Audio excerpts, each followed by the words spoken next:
அல்லேலூயா. நடுநாகமத்தின் புஸ்தகம் 7ஆம் அதிகாரம் 14வது வசனம். என் நாமம் தரிக்கப்பட்ட என் ஜனங்கள் தங்களை தாழ்த்தி ஜெபம் பண்ணி என் முகத்தை தேடி தங்கள் பொல்லாத வழிகளை விட்டு திரும்பினால், அப்பொழுது பரலோகத்தில் இருக்கிற நான் கேட்டு அவர்கள் பாவத்தை மன்னித்து அவர்கள் தேசத்துக்கு க்ஷேமத்தை கொடுப்பேன். பொதுவா நாம தேசத்துக்காக ஜெபிக்கிறோம். இன்னொரு பக்கம் நாம நார்மலாகவும் ஜெபிக்கிறோம், உபவாசம் போடுறோம். சபைகளில் பார்த்தீங்கன்னா பெண்கள் உபவாசம், பொதுவான உபவாசம் நிறைய இருக்கு.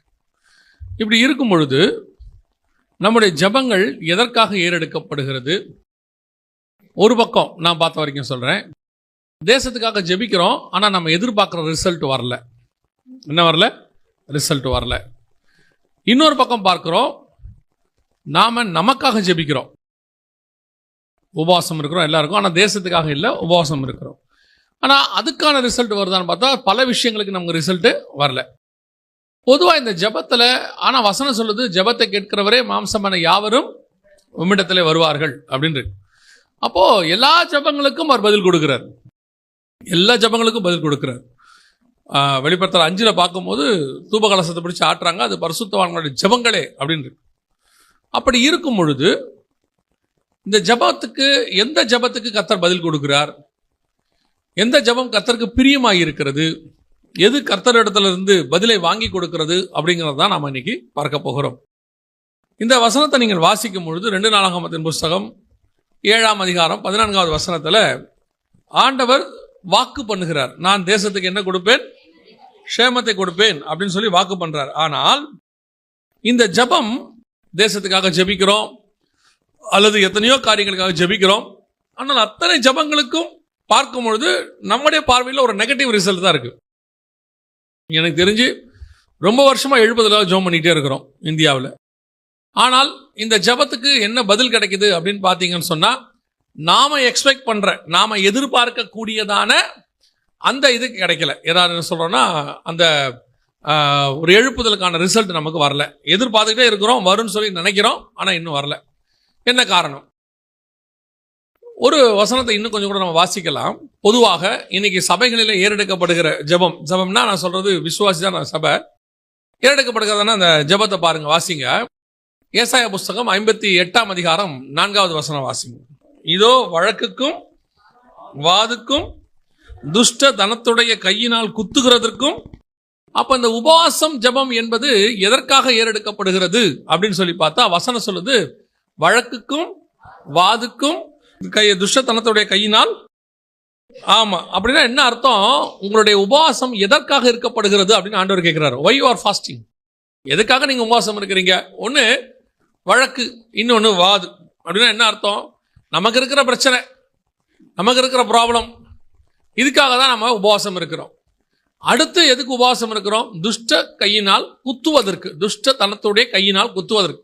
நமக்கு எதிராக செயல்படுறவனுக்கு நியாய தீர்ப்பு அவனுக்கு உண்டு.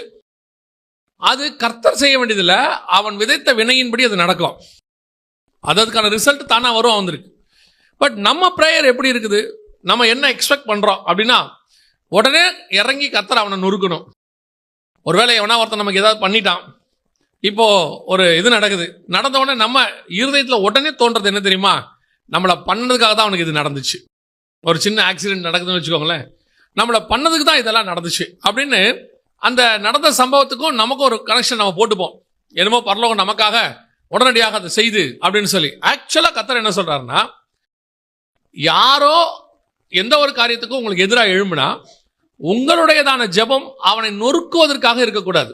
இப்போ இயேசு கிறிஸ்துவை அவங்க அடிக்கிறாங்க, எல்லாம் பண்றாங்க, அவர் ஜெபம் என்னவா இருக்கு அப்படின்னு சொல்லி கேட்டீங்கன்னா, இவர்களை மன்னியும், இது அவர் ஜெபமா இருக்கு. அப்போஸ்தலர்களை பட்டணங்கள் தோறும் அடிக்கப்பட்டார்கள், ஒவ்வொரு இடத்துலயும் அடிக்கிறாங்க. எங்கேயாவது அப்போஸ்தலர்கள் அந்த பட்டணத்தை சபிச்சு பார்த்துருக்கீங்களா? ஸ்தேவானை அடிக்கிறாங்க, அடிச்ச உடனே ஸ்தேவானும் இயேசு கிறிஸ்து மாதிரியே தான் சொல்றாரு, இவர்கள் செய்கிறது என்னதென்று அறியாது இருக்கிறார்கள். அப்ப நமக்குள்ள சுபாவம் என்ன? ஜெபத்துல நமக்கு இருக்கிற சுபாவம் என்ன? உங்களை துன்பப்படுத்துறவர்களுக்காக என்ன பண்ணுங்கள்? ஜெபம் பண்ணுங்கள். உங்களை சபிக்கிறவர்கள் என்ன பண்ணுங்க? ஆசீர்வதிங்கள். இதான் நமக்கு ஆண்டவர் கொடுத்திருக்கிற சுபாவம். ஆனா இன்னைக்கு நம்ம பிரேயரோட டைப்பையே மாத்திட்டோம். நம்ம பிரேயர் எப்படி இருக்கு அப்படின்னா, ஒன்று இன்னொருத்தருடைய அழிவுக்காக இருக்கு, இல்லை நம்ம ஆசீர்வாதத்துக்காக இருக்கு. ரெண்டுல ஏதாவது ஒன்று இருக்கு. நம்முடைய ஆசீர்வாதம் என்பது கூட நீங்க 100% ஏற்றுக்கொள்ளலாம், இல்லை என்று சொல்லலை. எவ்வளோ தேவைகள் இருக்கு. ஆனால் இன்னொன்று, அடுத்தவனுடைய அழிவுக்காக, அடுத்தவனுடைய காரியத்துக்காக நம்ம ஜெபிக்கிற ஜெபம் இருக்குல்ல, அது கர்த்தருக்கு என்ன செய்யலையாமா, பிடிக்கலையாமா. ஆண்டவர் சொல்றாரு, உங்க அதுவும் எப்படி இருக்கிறாங்களா, உபவாசிக்கிறாங்களாம். நீங்கள் அதற்காகத்தான் உபவாசிக்கிறீர்கள். ஆனால் கர்த்தர் சொல்றாரு, எனக்கு அந்த உபவாசத்தில் பிரியம் இல்லை அப்படிங்கிறார்.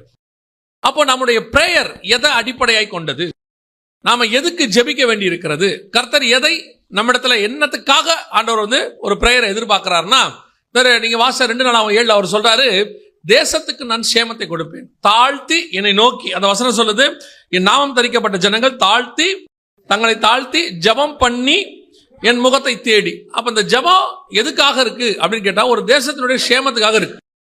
அப்ப நம்முடைய பிரேயர் ரிசல்ட் வரணும். அந்த பிரேயர் தேசத்துக்காக இருக்கணும். அந்த தேசத்துக்காக ஜெபிக்கிற ஜெபம் எப்படிப்பட்டதாக இருக்கணும், எப்படி ஜெபிச்சா அந்த தேசத்துக்கு சேமம் வரும். திருப்பியும் சொல்றேன், உங்களுக்கும் எனக்குமான ஒரு தேவை இருக்கு. ஆனால் இதற்காக நீங்க தனிப்பட்ட முறையில் உபவாசம் இருக்க வேண்டிய அவசியம் இல்லை. என்னை பொறுத்த வரைக்கும் நம்ம தேவை என்ன என்பதை பரமபிதா முன்பே அறிந்திருக்கிறார். நீங்க சொன்னாலே போதும், அவர் இன்னும் என்ன பொறுத்த வரைக்கும் தனிப்பட்ட கருத்து நான் சொல்றேன், எனக்கு கேட்காமே கர்த்தர் ஆசீர்வதிக்கிறார். நமக்கு என்ன தேவை என்பதை அவர் அறிந்திருக்கிறதுனால, நமக்கு தேவையானது என்னது என்பது பரலோகம் அறிஞ்சிருக்கு, அது கொடுக்கும். பொல்லாதவர்களாகிய நீங்கள் உங்கள் பிள்ளைகளுக்கு நன்மையான ஈவுகளை கட்டளையிடும் போது பரலோகத்தில் இருக்கிற பிதா செய்வது அதிக நிச்சயம் அல்லவா, கன்ஃபார்மா ஆண்டவர் செய்ய போறார் நமக்கு. ஆனா நம்ம பிரேயர் முழுக்க பாருங்க நம்மளை பத்தியே தான் ஓடுது, வேற எதை பத்தியுமே கவலை இல்லை. சில ஆட்கள் பாருங்க எழுப்புதல் ஜெபத்துக்கு போய் உட்கார்ந்துருப்பாங்க, அங்க போய் அவங்களுக்கு தான் ஜெபம் பண்ணிட்டு இருப்பாங்க. அவர் மேல இருக்கிறவர் எழுப்புதலுக்கு ஜெபம் பண்ணுவாரு. ஆனா இவங்க சோதராண்டவரே சோதராண்டவரே என் பொண்ணுக்கு எப்படியாவது கல்யாணம் பண்ணி வச்சிருங்க ஆண்டவரே, சோதராண்டவரே சோதராண்டவரே என் பொண்ணுக்கு பிள்ளை இல்லை எப்படியா பிள்ளை கொடுத்துருங்க ஆண்டவர். உங்க பிள்ளைகளுக்காக நீங்க ஜெபம் பண்ணுங்க, வேணான்னு சொல்லல. அது ஒரு தாயோ தகப்பனுடைய இருதயம் அப்படிதான் இருக்கும். ஆனால் எங்க போனாலும் எதுக்கு எடுத்தாலும் இதே தான் ஜெப குறிப்பு. ஒரு ஃபாஸ்டிங் பிரேயருக்கு வந்தா உடனே அது ஒரு ஜெப குறிப்பு, இல்ல ஒரு ஊழியக்காரர் வந்தாருன்னா உடனே ஒரு ஜெப குறிப்பு, அங்க போய் நிக்கிறது. எல்லா இடத்துலையும் இதே ஜெப குறிப்பு. ஆனா கர்த்தர் சொல்றாரு, உனக்கு என்ன தேவைன்னு எனக்கு தெரியும், நான் செய்வேன். ஆனா ஓன் ஜெபம் எதுக்காக இருக்கணும் அப்படின்னா, தன்னை தாழ்த்தி எதுக்காக இருக்கணுமா, வழக்குக்காகவும் வாதுக்காகவும் இல்ல, தேசத்துக்காக, இந்த தேசத்துக்காக, இங்க இருக்கிற ஜனங்களுக்காக, உங்ககிட்ட எங்கிட்ட கர்த்தரை எதிர்பார்க்கிற மிக முக்கியமான பிரேயர் அதுதான். தனிப்பட்ட முறையில உங்களுக்கும் எனக்குமான எல்லா தேவைகளையும் பரலோகம் பார்த்துக்கொள்ளும். நான் பார்த்திருக்கேன், ஒரு சில ஆட்கள் உலகத்தார்கள் தேவனை அறியாதவர்கள் தான், ஆனால் அவர்கள் உலகத்தின் காரியத்துக்கு உண்மையா இருப்பாங்க. ஒரு உதாரணத்துக்கு சொல்றேன், கள்ளத்தராசு அவங்ககிட்ட இருக்காது, ஒழுக்கமா இருப்பாங்க. நான் ஒரு பெட்ரோல் பங்க் இருக்கு, அந்த பெட்ரோல் பங்க்ல கூட்டம் எப்போ இருக்கும். ஏன்னு கேட்டபோது அவங்க சொல்லுவாங்க, இங்க பெட்ரோல் போட்டா கரெக்டா இருக்குங்க, இவங்க பெட்ரோல்ல எதையும் குறைக்க மாட்டாங்க, இதை மிக்ஸ் பண்ண மாட்டாங்க. பாருங்க, அந்த மனுஷன் ஆசீர்வாதமா தான் இருக்கிறாரு.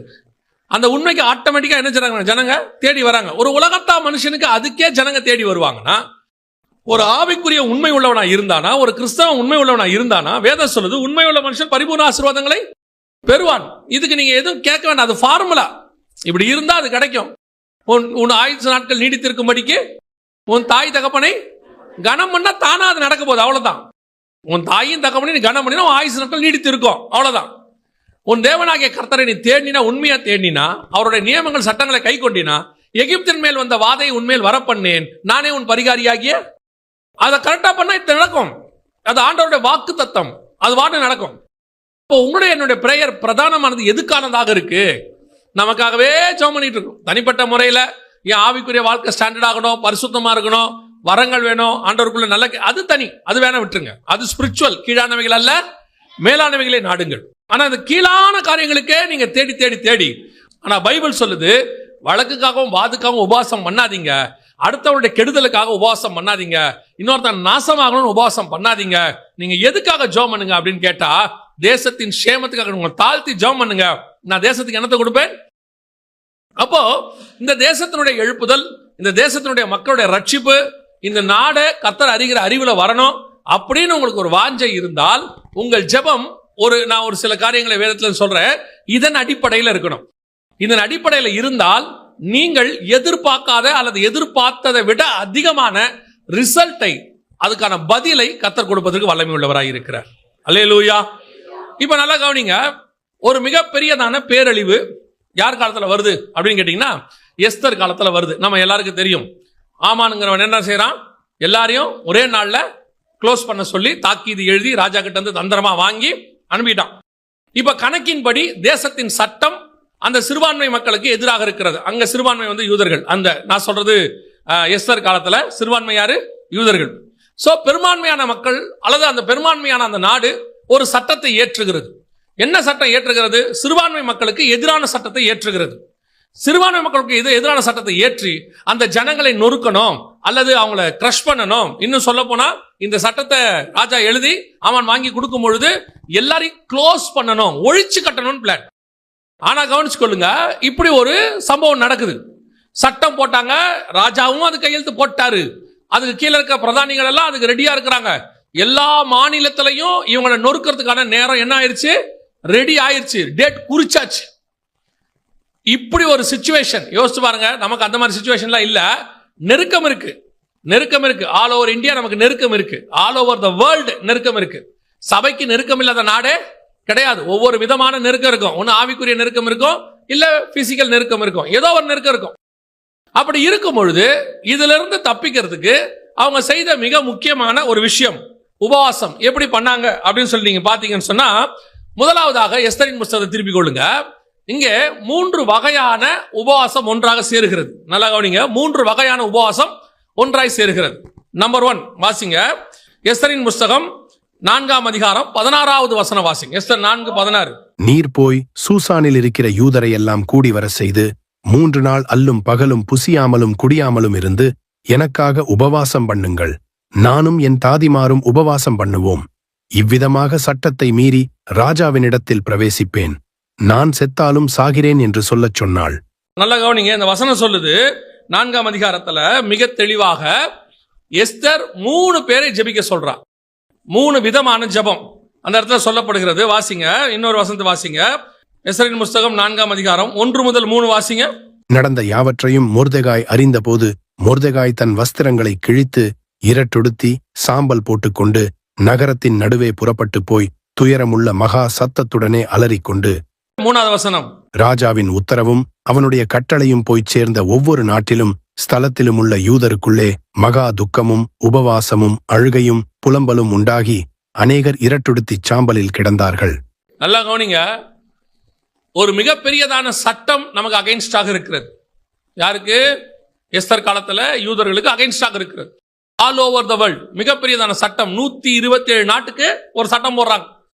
அந்த சட்டம் என்ன செய்து? யூதர்களை க்ளோஸ் பண்ணு, அவங்களோட எல்லாத்தையும் எடுத்துக்கோ, சொத்துக்களை எடுத்துக்கோ அப்படின்னு சொல்லி ஒரு சட்டம் வருது. இந்த சட்டம் வரும்போது இந்த சட்டத்தை ஜெயிப்பதற்கு என்ன நடந்தது, அதான் இங்க ரொம்ப இம்பார்ட்டன்ட். என்ன நடந்தது? ஒரு பக்கம் மொர்தெகாய் அவன் என்ன செய்யறானா, அந்த வசனம் சொல்லுது, ரட்டுடுத்தி சாம்பல் போட்டுக்கொண்டு நகரத்தின் நடுவே புறப்பட்டு போய் மகா சத்தத்துடனே அலறிக்கொண்டு. இப்போ அவனை பார்த்து எஸ்தர் சொல்றா, நீ போய் உபவாசம் இரு. என்ன பண்ணு? இந்த உபவாசம் எதுக்கான உபவாசம்? யார் யாரெல்லாம் பாதிக்கப்படுகிறார்களோ அத்தனை யூதர்களும் சேர்ந்து ஜெபிக்க வேண்டிய ஜெபம். என்ன ஜெபம்? அத்தனை விசுவாசிகளும் ஜெபிக்க வேண்டியதான ஒரு ஜெபம். இது ஒரு மனதினுடைய மிக இம்பார்ட்டன்ட். இந்த விஷயம் எல்லாருக்கும் ஆன விஷயம். இங்க என்ன இருக்குன்னு கேட்டீங்கன்னா, ஒரு பக்கம் எஸ்தர் சபை அது ஜெபிக்குது, ஒரு பக்கம் ஜனங்கள் விசுவாசிகள், ஒரு பக்கம் எஸ்தரை உருவாக்கின தாதிமார்கள். ஏன்னா ஏகா என்ன பண்றாரு? எஸ்தரை கொண்டு போய் 7 தாதிமார்கள் கையில் ஒப்படைக்கிறார். அந்த தாதிமார்கள் தான் அவளை ராஜகுமாரத்தையா மாத்தினது. இது எதுக்கு அடையாளமா இருக்குது? ஊழியக்காரர்களுக்கு அடையாளமா இருக்கு. ஒரு பக்கம் எஸ்தர் போன்ற சபை, இன்னொரு பக்கம் விசுவாசிகள் அல்லது அதை கேள்விப்பட்ட அத்தனை பேர் பாதிக்கப்படுகிற எல்லோரும், இதோடு கூட ஊழியர்கள் தாதிமார்கள் எல்லாரும் சேர்ந்து என்ன பண்றான்? ஒரு மனமா ஜெபம் பண்றான். அத்தனை பேரும் சாம்பலில் உட்கார்ந்து உபவாசித்து அழுது ஒரு சட்டத்துக்கு எதிராக. இந்த ஒரு மனதின் ஜெபம் இருக்குல்ல, இதுதான் நீங்கள் செய்ய வேண்டிய முதல் இம்பார்ட்டன்ட்.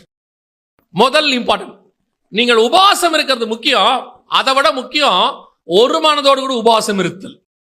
இந்த ஒரு மனதுக்கு இருக்கக்கூடிய பவர் இருக்கு இல்லையா, அந்த பவர் வேற நிறைய பேருக்கு தெரியவே மாட்டேங்குது.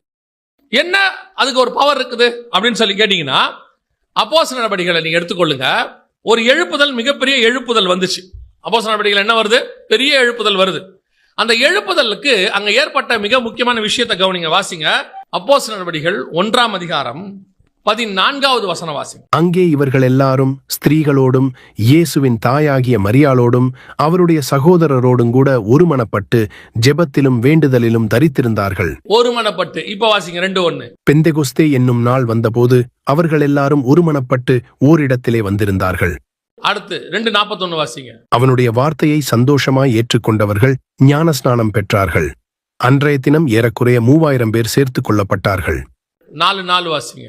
வசனத்தை கேட்டவர்களில் அநேகர் விசுவாசித்தார்கள். அவர்கள் தொகை ஏறக்குறைய 5000 இருந்தது. ரெண்டே மீட்டிங், ஒரு மீட்டிங் 5000, ஒரு மீட்டிங் 3000. மிகப்பெரியதான ரிவைவல், மிகப்பெரியதான எழுப்புதல், இவ்வளவு நடக்குது. இதுக்கு பேஸ் என்ன தெரியுமா? நீங்க 1ஆம் அதிகாரம் 14வது வசனத்துல வாசிச்ச ஒருமித்து, 2ஆம் அதிகாரம் 1ஆம் வசனத்துல வாசிச்ச ஒரு மனம். அடுத்து வாசிங்க 2ஆம் அதிகாரம் 44 வாசிங்க. விசுவாசிகள் எல்லாரும் ஒருமித்திருந்து சகலத்தையும் பொதுவாய் வைத்து அனுபவித்தார்கள். அடுத்து என்ன இருந்தது? ஒருமித்து. அடுத்து 46 வாசிங்க. அவர்கள் ஒருமனப்பட்டவர்களாய் தேவாலயத்திலே அனுதினமும் தரித்திருந்து வீடுகள் தோறும் அப்பம் பிட்டு மகிழ்ச்சியோடும் கபடமில்லாத இருதயத்தோடும் போஜனம் பண்ணி. அடுத்து ஒரு மனம். அடுத்து வாசிங்க 4ஆம் அதிகாரம் 24. அவர்கள் அதை கேட்டு ஒருமனப்பட்டு தேவனை நோக்கி சத்தமிட்டு. அப்ப யோசிச்சு பாருங்க, இந்த 4 அதிகாரத்துல மட்டும் எத்தனை தடவை ஒருமித்து, ஒரு மனம், ஒரு மனம், ஒரு மிடம், ஒரு இடத்தில் இப்படி வந்துட்டே இருக்கு பாருங்க. அப்போ ஒரு 5000 பேர் ரட்சிக்கப்படுறான், ஒரு 3000 பேர் ரட்சிக்கப்படுறா. ஒரு மிகப்பெரியதான ரிவைவல் ஏற்படுது, மிகப்பெரிய ரிவைவல். அந்த ரிவைவலுக்கான அஸ்திவாரம் எது அப்படின்னு கேட்டா, 120 பேர் இருந்தது முக்கியம் இல்ல, 120 பேர் ஒருமனப்பட்டு இருந்தது. சாலமன் மண்டபத்தில் கூடினது முக்கியம் இல்ல, சாலமன் மண்டபத்தில் ஒருமித்து இருந்தார்கள். அந்த ஒன்னஸ் இஸ் வெரி இம்பார்ட்டன்ட், மிக முக்கியமாய் காணப்படுகிறது. இன்னைக்கு இருக்கா? விசுவாசிகளுக்குள்ள முதல்ல ஒரு சர்ச்சுக்குள்ள விசுவாசிகளுக்குள்ள ஒரு மனம் இருக்குதா? ஒரே சர்ச்சுக்குள்ள அந்த தாட் ஒன்னஸ். ஒன்னஸ்னா என்ன தெரியுமா? நல்லா புரிஞ்சுக்கொள்ளுங்க. ஒரு மனம்னா என்ன நான் உங்களுக்கு சொல்றேன். இப்ப இந்த ராணுவத்திலாம் கேள்விப்பட்டிருப்பீங்க இல்லையா? ராணுவத்துல சண்டை போடுறாங்கல்ல, கேள்விப்பட்டிருப்பீங்க. எத்தனை படை இருக்கு உங்களுக்கு தெரிஞ்சு? ராணுவத்துல பொதுவா எத்தனை படை இருக்கு? முப்படை இருக்கு இல்லையா? முப்படை இருக்கு. என்னென்ன படை இருக்கு? காலாட்படை, கப்பல் படை, விமானப்படை. இப்ப யோசிச்சு பாருங்க, இவன் லேண்ட்ல ஓடுறான், அவன் தண்ணியில ஓடுறான், அவன் ஆகாயத்துல பறக்கிறான். அவன் ஸ்பீடு வேற, இவன் ஸ்பீடு வேற, இவன் ஸ்பீடு வேற. புரியுதா உங்களுக்கு?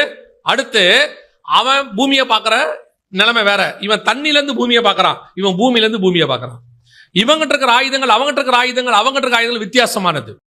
ஆனால் இவங்க அத்தனை பேரும் வெவ்வேறு நிலை, வெவ்வேறு இது. மேல கிளைமேட் வேற, தண்ணியில கிளைமேட் வேற, லேண்ட்ல கிளைமேட் வேற. இத்தனை இடத்துல இருந்து எத்தனை பேர் யோசிச்சு பாருங்க. அங்க மேல இருந்து கிட்டத்தட்ட 100கணக்கான விமானம் பறக்குது.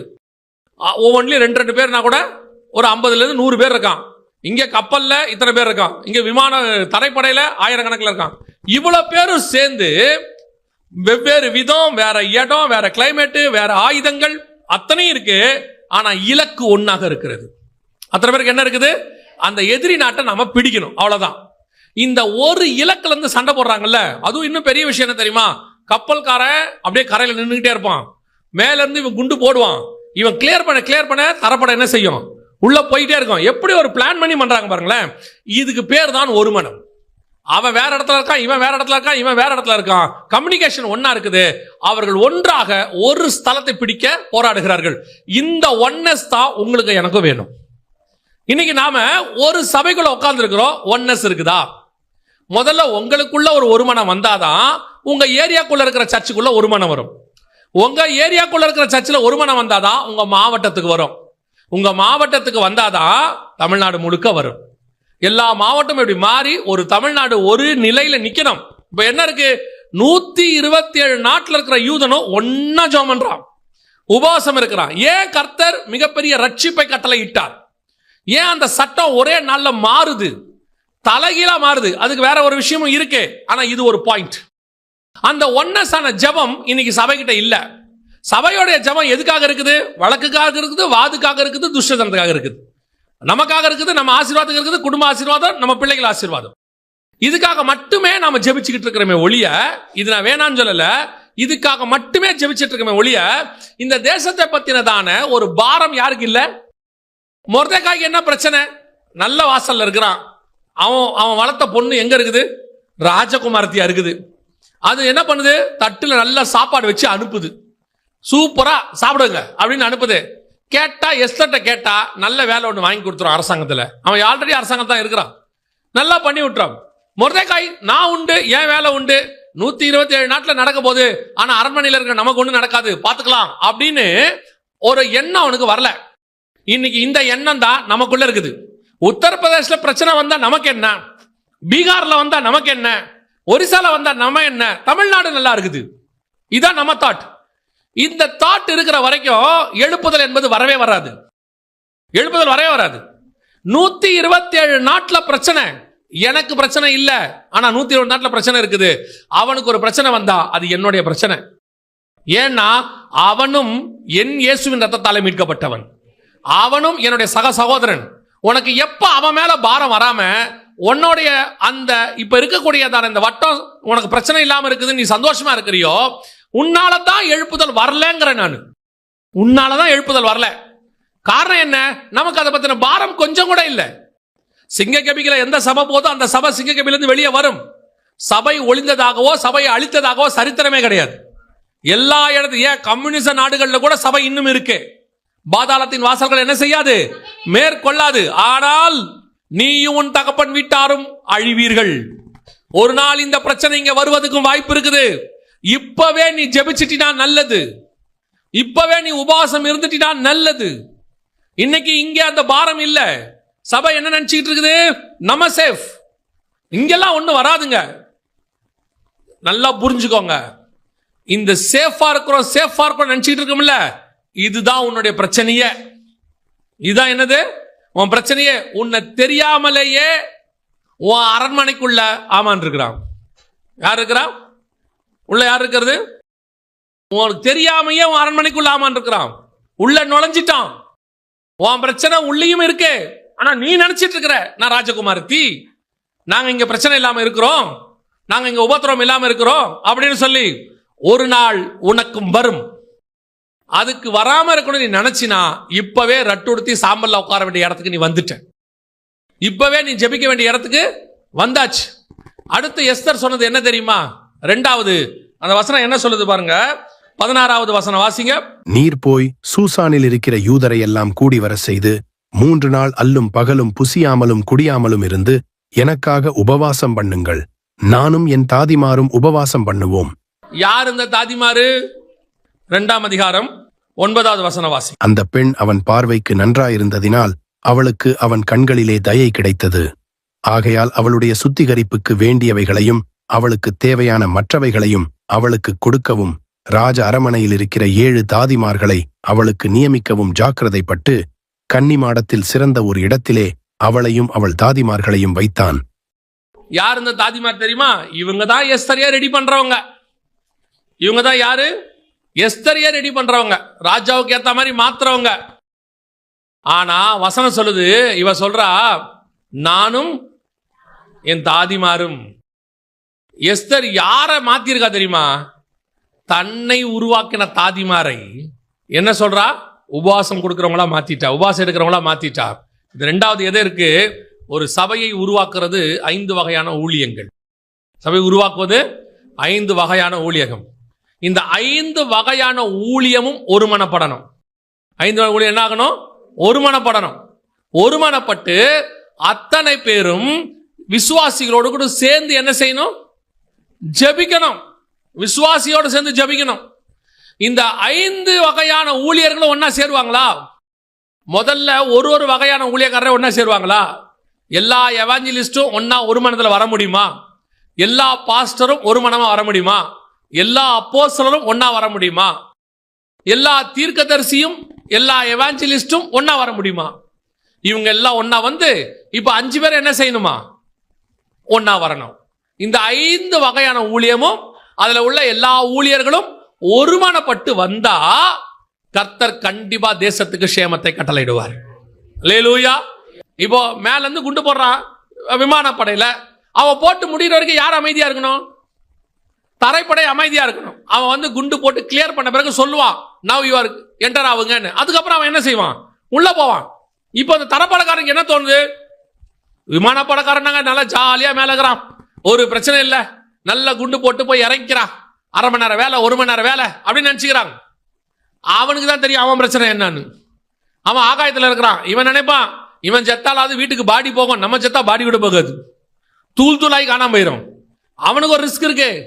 ஆனா அவன் முன்னாடி போறான், நல்லா வேகமா போறான், எல்லாம் ஆசை. இவன் என்ன நினைக்கணும் தெரியுமா? அவன் வேலைக்கு இப்ப அவன் போயிட்டு இருக்கான், அவன் டேர்ன் ஒரு நாள் ஏன் டேர்ன் வரும். அவன் போய் குண்டு போட்டு போய் அமைதியா உட்காந்துருப்பான், நான் உள்ள போய் பிடிப்பேன். இப்படி ஒருத்தருக்குள்ளையும் அந்த ஒன்னஸ் வரணும். இன்னைக்கு அந்த ஒன்னஸ் இல்ல. இப்ப 2வது ஊழியக்காரர்கள் எல்லாம் ஒன்றா மாறணும், ஒரு மனதுக்கு இருக்கணும். உங்ககிட்ட இருந்து ஜப சத்தம் வருது, துயரம் உள்ள சத்தம் வருதா? உண்மையிலே உங்க இருதயத்தின் ஆழத்துல ஒரு பாரம் இருக்குதா? உண்மையிலே உங்களுக்குள்ள ஒரு அழுக இருக்குதா? ஐயோ இப்படி நடக்குதே, இந்த மாதிரி எல்லாம் அநியாயம் நடக்குதே, சட்டம் இப்படி எதிராக இருக்குதே, இப்படி எஸ்தர் காலத்துல சட்டத்தை இப்படி போட்டிருக்கிறாங்களே, அவங்க கோர்ட்டை பிடிச்சிட்டாங்க, ராஜாவை பிடிச்சிட்டாங்க, ராஜதானிகளை பிடிச்சிட்டாங்க, எல்லா கவர்மெண்ட்டையும் பிடிச்சிட்டாங்க. எஸ்தர் காலத்துல நான் சொல்றேன், எல்லாத்தையும் பிடிச்சிட்டாங்க. இப்ப தப்பிக்கிறதுக்கு வழியே இல்ல, மாறவே மாறாது. எல்லாரும் என்ன சொல்றான்? டோட்டல் அவுட்டுங்க. இனிமேட்டு இவங்க எல்லா இடத்துல வந்து உட்காந்துட்டாங்க, இவங்களை ஒண்ணுமே பண்ண முடியாது. 127 நாட்டுக்கு ஆள் அனுப்பியாச்சுங்க, அவங்க டோட்டலா பிடிச்சிட்டாங்க. ஆண்டவர் சொல்றாரு, அவன் டோட்டலா பிடிக்கட்டும், எல்லா இடத்துல வந்து உட்காரட்டும், அவன் ஆட்கள் எல்லாம் பயங்கரமான பொசிஷன்ல இருக்கட்டும். ஆனால் நீ மட்டும் உண்மையா ஜெபம் பண்ணினா ஒரு நாள் ராத்திரியில அதை நான் மாத்துவதற்கு வல்லமை உள்ள தேவனாய் இருக்கிறேன். காட் அப்படித்தான் இருக்கிறாரு. யோசிச்சு பாருங்க, ஒரு ராஜாவுடைய காலத்துல, எலிசாவுடைய காலத்துல ஒரு சீரியர் பாளையம் இறங்கிட்டாங்க, தேசம் முழுக்க பொருளாதார வீழ்ச்சி மொத்தம் நடக்குது. அன்னைக்கு எலிசா சொல்றாரு, நாளைக்கு இந்நேரம் பொருளாதாரம் மாறிடுங்கிறாரு, எல்லாம் சேஞ்ச் ஆயிருங்கிறாரு. ஒரு நாள் நைட்ல எப்படிங்க மாறும்? மாறும். நீ ஜெபம் பண்ணு, சொன்னது தேவ மனுஷன் கர்த்தர் சொல்லி இருக்கிறாரு, மாறும். ஒரே நாள் ராத்திரியில பொருளாதாரத்தை மாத்துவதற்கு கர்த்தர் வல்லமை உள்ள தேவனாய் இருந்தார். ஒரு நாள் ராத்திரியில பொருளாதாரத்தை கர்த்தர் மாத்துவார். மாத்த வர மாட்டாரா? ஒரு நாள் ராத்திரியில இஸ்ரவேலுங்கிற ஜனத்தை கர்த்தர் விடுதலை ஆக்குவார். ஆக்குவர மாட்டாரா? தேவன் நினைத்தால் ஒரு நாள் ராத்திரியில எப்பேற்பட்ட காரியங்களையும் செய்ய வல்லமை உள்ளவராய் இருக்கிறார். கர்த்தர் எதிர்பார்க்கிறது என்ன தெரியுமா? உங்ககிட்ட எங்கிட்டையும் உண்மை தன்மை. இன்னைக்கு அந்த ஜபம் இல்ல, இருதயத்தை ஊத்தி ஜபிக்கிற ஜபம் இல்ல. கர்த்தர் எக்ஸ்பெக்ட் பண்றது ஊழியக்காரங்கிட்ட. 2வது கடைசியாய் நான் சொல்லி முடிக்க விரும்புகிறேன். கடைசியாய் 4ஆம் அதிகாரம் 16வது வசனம் வாசி. நீர் போய் சூசானில் இருக்கிற யூதரை எல்லாம் கூடி வர செய்து 3 நாள் அல்லும் பகலும் புசியாமலும் குடியாமலும் இருந்து எனக்காக உபவாசம் பண்ணுங்கள், நானும் என் தாதிமாரும் உபவாசம் பண்ணுவோம். இவ்விதமாக சட்டத்தை மீறி ராஜாவினிடத்தில் பிரவேசிப்பேன், நான் செத்தாலும் சாகிறேன் என்று சொல்லச் சொன்னாள். எஸ்தர் பண்ற அடுத்த வேலை தான் ரொம்ப இம்பார்ட்டன்ட். இதோட அர்த்தம் என்ன தெரியுமா? சட்டத்தை மீறினா நீங்க உடனே என்ன நினைக்காதீங்க, ஓ நம்ம சட்டத்தை மீறலாமா, அதல்ல. இது அங்க சொல்ற அந்த சட்டத்தை மீறி இல்ல. இது என்ன சட்டத்தை மீறி அப்படின்னு கேட்டீங்கன்னா, கவனிங்க, இப்ப ராஜாவை யாரும் அனுமதி இல்லாம என்ன செய்யக்கூடாது? பார்க்க போக கூடாது. அவங்க என்ன சொல்றாங்க? சொல்லாம கொள்ளாம போனா, கூப்பிடாம போய் அங்க நின்னா, புருஷனோ ஸ்திரீயோ ஆணோ பெண்ணோ போய் நின்னா கொல்லப்படுவதற்கு என்ன இருக்குது? வாய்ப்பு இருக்குது. ராஜா செங்கோல் நீட்டா ஓகே, இல்லைன்னா க்ளோஸ் பண்ணிடுவான். ஒரே ஒரு அம்பு எழுதிருவான், ராஜா அவங்களை கொல்ல வந்தாங்கன்ட்டு ஒரு எம்பு எழுதிருவான். சோ ராஜா கோர்க்களை நீட்டினா தான் உண்டு, இல்ல ஆல் க்ளோஸ். இதத்தான் எஸ்தர் சொல்றாங்க, சட்டத்தை மீறி. அவரோட அர்த்தம் என்னன்னா, சட்டத்தை மீறுதுன்னா என்ன அர்த்தம்னா, நான் சட்டத்தை மீறி ஒரு விஷயத்தை செய்ய போறேன் அப்படி இல்லை. ஆண்டவர் சொல்றாரு, எல்லா துறைத்தனங்களுக்கும் என்ன செய்யுங்க? கீழ்ப்படிந்திருங்க. ஆனால் இங்க என்ன சொல்லப்படுது? சட்டத்தை மீறிங்கிற வார்த்தைக்கு என்ன அர்த்தம்னா, என் உயிர் போனாலும் பரவாயில்லை, அவ்வளவுதான். அதான் சொல்ல வராங்க. ராஜா கூப்பிட்டு போனேன்னா நான் உயிரோட இருப்பேன், இல்லைன்னா நான் செத்து போயிருவேன். ஏன்னா அது அப்படி நான் போய் சாகிறதுக்குன்னா நான் போறேன்னா அது சட்டத்தை மீறதுக்கு ஆகும். அவரோட அர்த்தம் என்ன? செத்தாலும் சாகிறேன். இப்ப அடுத்து யார் வேணும் தெரியுமா எழுப்புதலுக்கு? முதலாவது ஒன்னசோட ஜெபிக்கிற விசுவாசி வேணும். 2வது ஒன்னசோட ஜெபிக்கிற ஊழியக்காரங்க வேணும். கடைசியா யார் வேணும் தெரியுமா? கர்த்தருக்காக ஜீவனை கொடுக்கிற ரத்த சாட்சிகள் வேணும். கடைசி காலத்துல இது வேணும். யோசிச்சு பாருங்க, அன்னைக்கு உள்ளவங்க கிறிஸ்துவுக்காக கட்டப்பட மாத்திரமல்ல, என்ன சொன்னா பவுல், எருசலேமிலே கட்டப்பட மாத்திரமல்ல மரிக்கவும் தயாராக இருக்கிறேன். இப்போ இவங்க பவுல்கிட்ட என்ன சொல்றாங்க தெரியுமா? அப்படி பேசக்கூடாது பவுல், மோட்டிவேஷனோட பேசணும் பவுல். நீங்க பேசுறது எப்படி இருக்கணும் பவுல்? பாசிட்டிவா இருக்கணும் பவுல். நெகட்டிவா பேசுறீங்க பவுல், செத்தால சாகரேன்னு அப்படி சொல்லாதீங்க. எப்படி சொல்லுங்க? நான் போய் எருசலேமை ஆளுகை செய்வேன், எருசலேமுக்கு நடுவில் ஒரு பெரிய வீடு வாங்குவேன், எருசலேமிலேயே பெரிய சர்ச்சு கட்டுவேன், எருசலேமில் 20,000 விசுவாசிகளை கொண்டு வருவேன். பாசிட்டிவா பேசுங்க பவுல். அவன் சொல்றான் செத்தாலும் சாகுறேன்னு. இன்னைக்கு ஆண்டவருக்காக கொடுக்கவோ மறிக்கவோ ஜனங்கள் தயாராக இல்லை. கவனிச்சு கொள்ளுங்க. யாரை கர்த்தர் பயன்படுத்த விரும்புகிறார் தெரியுமா? கர்த்தருக்காக வாழ மட்டுமல்ல, கர்த்தருக்காக சாகவும் தயாரா இருக்கிறவனை தான் கர்த்தர் எடுத்து பயன்படுத்த முடியும். எனக்கு வாழ்ந்திருக்கவும் தெரியும், தாழ்ந்திருக்கவும் தெரியும். நீ சாகணுங்கிறது அர்த்தம் இல்ல, சாகிறதுக்கு ரெடியாக இருக்கணும். இந்த வசனம் பாருங்க, எனக்கு ரொம்ப ஆச்சரியமா இருந்துச்சு. அப்போஸ்தலர் 5ஆம் அதிகாரம் 41வது வசன வாசி. அவருடைய நாமத்திற்காக தாங்கள் அவமானம் அடைவதற்கு பாத்திரராக எண்ணப்பட்டபடியால் சந்தோஷமாய் ஆலோசனை சங்கத்தை விட்டு புறப்பட்டு போய் அவன் இன்னைக்கு என்ன பண்ணானோ அதை விட அதிகமா பண்ணானாமா. என்ன சொல்றான்? அதிகமா பண்ணான். சட்டம் என்ன சொல்லுச்சு தெரியுமா அவங்கள? அதுக்கு முந்தின வசனம் வாசிங்க 40. அப்பொழுது அவர்கள் அவனுடைய யோசனைக்கு உடன்பட்டு அப்போஸ்தலரை வரவழைத்து அடித்து இயேசுவின் நாமத்தை குறித்து பேசக்கூடாதென்று கட்டளையிட்டு அவர்களை விடுதலையாக்கினார்கள். ரிலீஸ் பண்றவனுக்கே அடிதான். ரிலீஸ் பண்றதுக்கு அவனுக்கு சட்டம் என்ன? ரிலீஸ். ஆனா என்ன கட்டளை தெரியுமா? என்ன செய்யக்கூடாது? இயேசுவின் நாமத்தை குறித்து, கடைசி வசனம், தினந்தோறும் தேவாலயத்திலும் வீடுகளிலும் இடைவிடாமல் உபதேசம் பண்ணி இயேசுவே கிறிஸ்து என்று அவன் சொல்றான். நீ என்னடா சொல்றது, நான் என்னடா கேட்கறது? நீ என்ன பண்ண போற? உன்னை அடிப்பேன், அடிச்சுக்கோ. நான் சொல்லுவேன். அடிக்கிறவனுக்கு கை வலிக்கும், சொல்றவனுக்கு வாய் வலிக்காது. அடிக்கிறவனுக்கு என்ன செய்யும்? கை வலிக்கும். ஒன்று மட்டும் நல்லா தெரிஞ்சுக்கொள்ளுங்களேன். அடி வாங்குறோன்னு வச்சுக்கோங்களேன், நமக்கு வலிக்கும், எல்லாம் செய்யும். ஆனால் நம்மளை ஒருத்தர் அடிக்கிறான்ல, அவன் ரட்சிக்கப்பட்டுருவான். நம்ம மேலே கையை வச்சுட்டான்னு வச்சுக்கோங்களேன், அவன் என்ன ஆயிடுவான்? ரட்சிக்கப்பட்டுருவான். ரெண்டாவது, ஒருவேளை கொன்னுட்டானா இன்னும் சந்தோஷம், பரலோகத்துக்கு போயிடலாம். கடைசியாக நீங்கள் எங்கே போகிறீங்க? சீக்கிரம் போகிறோம். ஆக்சுவலாக இந்த பிரச்சனை யாருக்கு தெரியுமா? பிசாசுக்கு. பிசாசுக்கு இப்போ என்ன பிரச்சனைனா, யாரையாவது வச்சு அடிச்சானா அவனை ஆண்டவர் ரட்சித்துறாரு. சரி, இந்த பையன் உள்ள கொன்னுலான்னு பார்த்தா இந்த பையன் பரலோகத்துக்கு போயிடுறான். இப்போ அவனுக்கு நம்ம பரலோகமும் போகக்கூடாது, இவன் ரட்சிக்கவும் கூடாது. என்ன பண்ணுறதுன்னு தெரியல. நம்ம சுவிசேஷம் சொல்ல சொல்ல கிறிஸ்துவின் ராஜ்யம் பரம்புது. ஒன்றும் செய்ய முடியாது. ஒரு ராஜா இருந்தாராம் ரோம சாம்ராஜ்யத்தில், நடந்த சம்பவம். அவருக்கு ஒரு ஆசை, என் ராஜ்யபாரம் முடியறதுக்குள்ள கிறிஸ்தவத்தை மொத்தமாக என்ன பண்ணிடணும்? ஒழிச்சு கட்டிடணும், கிறிஸ்தவமே இருக்கக்கூடாது அப்படின்ட்டு ஒரு தனி சட்டம் போட்டு அதுக்கு நாட்களை நியமித்து எங்க கிறிஸ்தவனை பார்த்தாலும் கொல்றான்னாராம். கேள்வியே கிடையாது, கொல்றான்ட்டாராம். ஹிட்லர் கொண்டா பாருங்க 60 லட்சம் யூதர்களை, அந்த மாதிரி கொல்றான்ட்டாராம். கடைசியில் இந்த மாதிரி ஒரு 2-3 வருஷம் போயிருக்கு, 4-5 வருஷத்துக்கு மேலே. கடைசியில் ஒரு யுத்தம். அந்த யுத்தத்தில் ராஜா மேலே அம்பு பாஞ்சிருச்சு. பானோடனே அந்த ராஜா கீழே விழுந்து சாகர் தெருவில் அந்த சட்டம் போட்டு அவர் ஏற்றின தளபதி கூட இருப்பார்ல, சாகும்போது கேட்டானா, ஏப்பா நான் ஒரு சட்டம் போட்டேன், இந்த கிறிஸ்தவங்களாம் அழிச்சிட்டாங்கன்னு, இப்போ கிறிஸ்தவங்கள்லாம் அழிஞ்சிட்டாங்களா, இல்லை ஸ்டேட்டஸ் என்ன குறைஞ்சிருச்சா, என்ன ஆச்சு அப்படின்னு கேட்கும்போது தளபதி தயக்கமாக சொன்னான், ராஜா உண்மையை சொல்லணும்னா நீங்கள் சட்டம் போடுறதுக்கு முன்னாடி கிறிஸ்தவர்கள் இருந்ததை விட சட்டத்துக்கு அப்புறம் கிறிஸ்தவர்கள் அதிகமாக இருக்காங்க நாட்டில்னு சொன்னாங்க. அந்த ராஜா சொன்னா, நான் சாகும்போது ரத்தத்தை கையில் பிடிச்சிட்டு சொன்னானா, நசரனாக இயேசுவே நீர்தான் ஜெயித்தீர், நான் தோத்து விட்டேன்னு சொன்னான். நம்ம ஆண்டவர் யுத்தமே பண்ணாம ஜெயிக்கிறவர். அடிக்க அடிக்க சபை வளரும், நொறுக்க நொறுக்க சபை வளரும். சிதறி போகிறவர்களுக்கும் சுவிசேஷத்தை பிரசங்கித்தார்கள். இப்பவும் சொல்றேன், உபத்திரவப்படுத்த தொடங்கிட்டாங்கன்னா சபை வளரப்போகுதுன்னு அர்த்தம். நம்மளை நெருக்கிறானா சபை பரம்ப போகுதுன்னு அர்த்தம். நீ அதை கண்டு பயந்துராத. சபை எப்பவுமே ஆசீர்வாதத்தை தான் தடுமாறும், உபத்திரவத்தில் உண்மையா நிற்கும். நீங்க போய் பாருங்க, படும் வேதனையில் பரம வெற்றின்னு சொல்லி ரிச்சர்ட் உம்ராய் புக் இருக்கு, போய் பாருங்க. மிஷனரிகள்லாம் என்ன பாடு அனுபவிச்சாங்கன்னு பாருங்க. அவருடைய விதை தான் நாம் இன்னைக்கு விருட்சங்களாக முளைச்சு நிற்கிறோம். அல்லேலூயா. அப்போ நீங்களும் நானும் இன்னைக்கு பயந்துட்டோம்னா அடுத்த ஜெனரேஷன் இருக்காது. இன்னைக்கு கிறிஸ்துவுக்காக வாழவும் சரி, சாகவும் சரி. நீங்க சாகணுன்ற அவசியம் இல்லை, அந்த மனோ திடமாவது வேணும் இல்ல. அந்த தைரியம் வேணும் இல்ல. என்னடா பண்ண போற? அடிக்க போறியா? அடிச்சுக்கோ. என்ன பண்ண போற? எங்களை கொல்ல போறியா? கொன்னுக்கோ. நீ அடிச்சினா நாங்க பரம்புவோம், கொன்னினா பரலோகத்துக்கு போயிடுவோம்.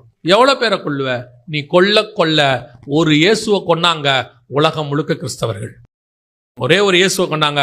ஒரு பவுலை தடுத்தாங்க, உலகம் முழுக்க பைபிள். புரியுதா? ஒருத்தனை தடுத்தா மாவட்டம் முழுக்க சபை உருவாகணும். அந்த அந்த அந்த ஆவிக்குரிய அனுபவம், அந்த தைரியம் உனக்கு வேணும். இன்னைக்கு என்ன நடக்குது? நீயும் நானும் சரியில்லை, அவ்வளவுதான் இங்க விஷயமே. எதிரிகள் எல்லா காலத்திலும் இருக்காங்க. எந்த காலத்துல? இயேசு காலத்துல இருந்து சபைக்கு எதிரிகள் இருக்கத்தான் செய்யறாங்க. ஆனா அன்னைக்கு அவர்களுக்குள்ள ஒரு ஒருமனம் இருந்தது, எழுப்புதல் வந்தது, சபை ஜெயிச்சிச்சு. இன்னைக்கு தாதிமார்களுக்குள்ள, ஊழியக்காரர்களுக்குள்ள ஒருமனம் இல்ல, விசுவாசிகள் மொர்தெகாய் யூதர்களுக்குள்ள ஒருமனம் இல்ல. கர்த்தருக்காக ஜீவனை கொடுக்கிற ஊழியர்களும் குறைஞ்சிருக்கிறாங்க. நார்த் இந்தியா பக்கம் இருக்கிறாங்க, சவுத் இந்தியா பக்கம் குறைஞ்சிருக்கிறாங்க. இருக்காங்க, இல்லைன்னு சொல்ல, குறைஞ்சிருக்கிறாங்க. எனவே இப்போ ஒரு மிகப்பெரிய எழுப்புதல், ரிவைவல் தேவைப்படுது. இப்போ கடைசியில மிகப்பெரிய நெருக்கத்தின் காலம் இந்தியா முழுக்க இல்ல, உலகம் முழுக்க ஓடிக்கிட்டு இருக்கு. இப்போ இந்த கூட்டம் வேணும். இப்போ இந்த கூட்டம் வேணும். உங்க சொந்த வழக்குக்காக, வாதுக்காக ஜெபிக்கிறவர்கள் வேண்டாம். அது தானாய் நடக்கும். இப்பவும் சொல்றேன், இப்ப கர்த்தருக்கு தேவை ரட்டுடுத்தி சாம்பல்ல உட்கார்ந்து கிறிஸ்துவினுடைய ராஜ்யம் வருவதற்காக, நெருக்கப்படுகிற ஜனங்கள் விடுதலைக்காக, அடிக்கப்படுகிற ஜனங்களுடையதான விடுதலைக்காக உபவாசித்து ஜெபிக்கிற ஒரு கூட்டத்தை கர்த்தர் எதிர்பார்க்கிறார். இந்த 3 கூட்டமும் ஒன்னா சேர்ந்து ஒருமனப்பட்டு ஜெபிச்சுச்சுன்னா ஒரே நாள் ராத்திரியில எந்த சட்டத்தையும் மாத்த கர்த்தர் வல்லமை உள்ள தேவனாய் இருக்கிறார். நம்ம நிறைய பேர் என்ன நினைக்கிறோம்னா, ராஜாவை மாத்தணும்னு நினைக்கிறோம். நேபுகாத் நேச்சாரை மாத்தணும், பெல்ஷாத்சாரை மாத்தணும். நான் சொல்றேன், நேபுகாத் நேச்சாரே ரட்சிக்கப்பட்டுருவான், அகாஸ்வேரு ராஜாவே ரட்சிக்கப்பட்டுருவான், மாத்திருவான். ஆண்டவர் மாத்த வல்லமை உள்ளவராய் இருக்கிறார். எந்த ராஜா உனக்கு விரோதமா சட்டம் போடுறானோ அந்த ராஜாவையே உனக்கு சாதகமாய் மாத்த கர்த்தர் வல்லமை உள்ள தேவனாக இருக்கிறார். நீ நானும் இவன் போனா போதும், இவன் போனா போதும்னு நேபுகாத் நேச்சாரை சொல்லிக்கிட்டே இருக்கிறோம்ல. பெல்ஷாத்சாரை, நேபுகாத் நேச்சாரையும் பெல்ஷாத்சாரையும் அப்படி சொல்லாத, அவன் ரட்சிக்கப்பட்டும் சொல்லு. நேபுகாத் நேச்சார் தேவனாகிய கர்த்தருக்கு முன்பாக முகங்குப்புற விழுந்து பரலோகத்தின் தேவனே மெய்யான தேவன் சொன்னான். சிங்க கபில போட்ட அதே ராஜா தான் சொன்னான், தானியேலின் தேவனே மெய்யான தேவன். அதே மாதிரி எந்த ராஜா சட்டத்தை எதிரா போறானோ அந்த ராஜா வாயாலேயே கர்த்தர் தான் மெய்யான தேவன் சொல்ல வைக்க கர்த்தர் வல்லமையுள்ள தேவனாய் இருக்கிறார். தேவை இப்பொழுது ஜெபிக்கிற கூட்டம் ஒன்று தேவை. இந்த மாதிரி ஜெபிக்கிற ஒரு மிக முக்கியமான கூட்டத்தை கர்த்தர் எதிர்பார்க்கிறார். நீங்கள் நான் அதுல இருக்கிறோமா? நீங்க நான் அந்த பாரத்தோட இருக்கிறோமா? நான், என் குடும்பம் நல்லா இருக்கு, என் ஊர் நல்லா இருக்கு, என்னோட சபை நல்லா இருக்குது, என் நாடு நல்லா இருக்கு, என்னோட ஸ்டேட் நல்லா இருக்குது, நாங்க ஏதோ கர்த்தருடைய கிருபையில சோத்திரம் போறோம்னா ஒரு நாள் வரும். ஏன்னா இன்னைக்கு நாம சந்தோஷமா இருக்கிற மாதிரியே இன்னைக்கு உபத்திரவத்தோட நாடுகள்லாம் ஒரு காலத்துல சந்தோஷமா இருந்துச்சு, அமைதியா இருந்துச்சு, நிம்மதியா இருந்துச்சு. அந்த நாடுகள்ல உபத்திரம் வந்து இன்னைக்கு அவங்க ஜெபிக்க முடியாத இடத்துக்கு போயிருக்கிறாங்க. ஆனால் ஒரு நாள் அவங்களுக்கு விடுதலையும் கிடைச்சிச்சு. ஒரிசாக்கு விடுதலை கிடைச்சிச்சு ஒரு நாள். அதே மாதிரி இங்கேயும் எழுப்புதல் வரும். ஆனா உபத்திரம் வராம வரத்துக்கு நீ நானும் ஜெபிக்க வேண்டியது அவசியமாக இருக்கிறோம். அல்லேலூயா. நாம் ஜெபிக்க போகிறோம். எந்திரிக்கலாமா நம்ம தேவ சமூகத்துல? கர்த்தருக்கு இப்ப தேவை உண்மையாய் தேசத்தின் சேமத்துக்காக ஜெபிக்கிற ஒரு கூட்டத்தை கர்த்தர் எதிர்பார்க்கிறார். அதான் இப்ப கர்த்தருக்கு தேவை. வழக்குக்காக, வாதுக்காக, துஷ்ட தனத்தில் கையை கொண்டு குத்துவதற்காக உள்ள ஜெபம் வேண்டாம். அந்த ஜெபத்தால ஒரு பிரயோஜனமும் இல்லை. நான் எனது, என்னுடையது, என் குடும்பத்துக்காக, என்னுடையதான எதிர்காலத்துக்காக இருந்த ஒரு குறுகிய மனப்பான்மை ஜெபம் போதும். அந்த ஜெபம் போதும். இப்ப கர்த்தர் எதிர்பார்க்கிறது என் தேசத்திற்காக, என் தேசத்தின் ஜனங்களின் விடுதலைக்காக. எஸ்தர் ஜோமன்னா ஜனங்களின் விடுதலைக்காக. நானும் என் ஜனங்களும் அடிமைப்பட்டு இருக்கிறோம். அவ சொல்றா, ராஜா கிட்ட போய் கதறா, எங்களுக்கு விரோதமா இப்படி சூழ்ச்சி பண்றாங்க, எங்களுக்கு விரோதமா சட்டம் போடுறாங்க, ராஜாவுக்கே தெரியாம ராஜா கிட்ட கையெழுத்து வாங்கிட்டாங்க, ராஜாவுடைய கோர்ட்ல இருந்து ஆர்டர் வந்துருச்சு, எல்லாமே அகைன்ஸ்டா இருக்கு ராஜா. போய் எஸ்தர் கேட்கிறா ராஜா கிட்ட, எல்லாமே அகைன்ஸ்டா இருக்கு ராஜா. கர்த்தர் கொடுக்கிற ஆலோசனை, எல்லா விசுவாசியும் ஒருமனப்பட்டு கூடுங்க. கர்த்தர் கொடுக்கிற ஆலோசனை, எல்லா தாதிமார்களும் ஊழியக்காரர்களும் ஒன்றாய் கூடுங்க. கர்த்தர் கொடுக்கிற ஆலோசனை, கர்த்தருக்காக ஜீவனை கொடுக்கிறவர்கள் ஒன்றாய் கூடுங்க. அத்தனை பேரும் ஒருமித்து ஜெபிக்கும் பொழுது கர்த்தர் தேசத்துக்கு சேமத்தை கட்டளையிட வல்லமை உள்ளவராய் இருக்கிறார். நான் அதுல ஒரு பகுதியா இருக்கணும், நான் அதுல ஒரு பார்ட்டா இருக்கணும். நான் இதுவரைக்கும் எனக்காக வாழ்ந்தது போதும், நான் இனி தேவனுக்காக என்னை தருகிறேன், ஆண்டவருக்காக என்னை தருகிறேன். ஒப்பு கொடுப்போமா தேவ சமூகத்துல? ஆண்டவர் அப்படிப்பட்ட திறப்பில் நிற்கக்கூடியவர்களை கர்த்தர் தேடுகிறார். ஆண்டவருக்காக வைராக்கியம் உள்ள சாட்சிகளை கர்த்தர் தேடுகிறார். கர்த்தருக்காக கட்டப்பட மாத்திரமல்ல, மரிக்கவும் உள்ளவர்களை கர்த்தர் தேடுகிறார். ஒப்பு கொடுப்போமா தேவ சமூகத்துல? அப்படி ஜெபிக்க விரும்புறவங்க எல்லாம், என்னை தருகிறேன், ஆண்டவருக்கு என்னை ஒப்பு கொடுக்கிறேன் அப்படி சொல்றவங்க எல்லாம் கரங்களை ஆண்டவருக்கு நேராக உயர்த்தி, ஆண்டவரே நான் முழுவதுமாய் என்னை தருகிறேன் ஆண்டவரே. ஒரு பாரம் இந்த தேசத்தை பத்தி உங்களுக்கு வரும், உங்களை கர்த்தர் எடுத்து பயன்படுத்துவார். நாம் ஜெபிப்போமா? கரங்களை ஆண்டவருக்கு நேராக உயர்த்தி, நல்ல தகப்பனே, சர்வ வல்லமையுள்ள எங்கள் ஆண்டவரே, இந்த தேசத்தின், இந்த மாவட்டத்தின், இந்த நாட்டின் எழுப்புதலுக்கு, விடுதலைக்கு இன்னும் ஒரு விசை எங்களை தருகிறோம் ஆண்டவரே. எங்களை சமர்ப்பிக்கிறோம் ஆண்டவரே. நானும் என் சபையும் எங்கள் ஊழியர்களும் அத்தனை பேரும் ஒருமித்து வருகிறோம் அப்பா. எங்களை கொண்டு எதாயிலும் செய்யுங்க ஆண்டவரே. ஒரு பெரிய மாற்றம் வரட்டும் ஆண்டவரே, ஒரு பெரிய எழுப்புதல் வரட்டும். உடைய வருகைக்குள்ளாக நடைபெறப் போகிற மகா பெரிய காரியங்களுக்குள்ளாக ஒரு பெரிய மாற்றம் வரட்டும்ப்பா. ஒப்பு கொடுத்து ஜெபிக்கிறோம் இயேசு கிறிஸ்துவின் நாமத்தில் பிதாவே.